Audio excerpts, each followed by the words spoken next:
ये एक तरफ है,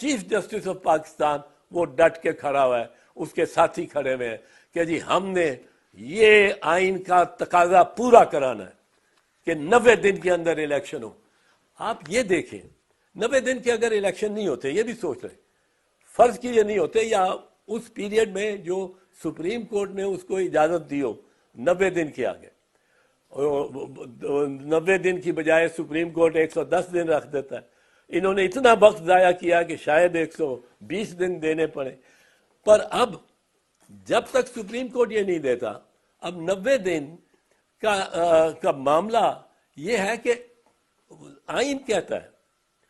not later than 90 days before the poll, यानी नॉट लेटर डिसोल्यूशन से लेके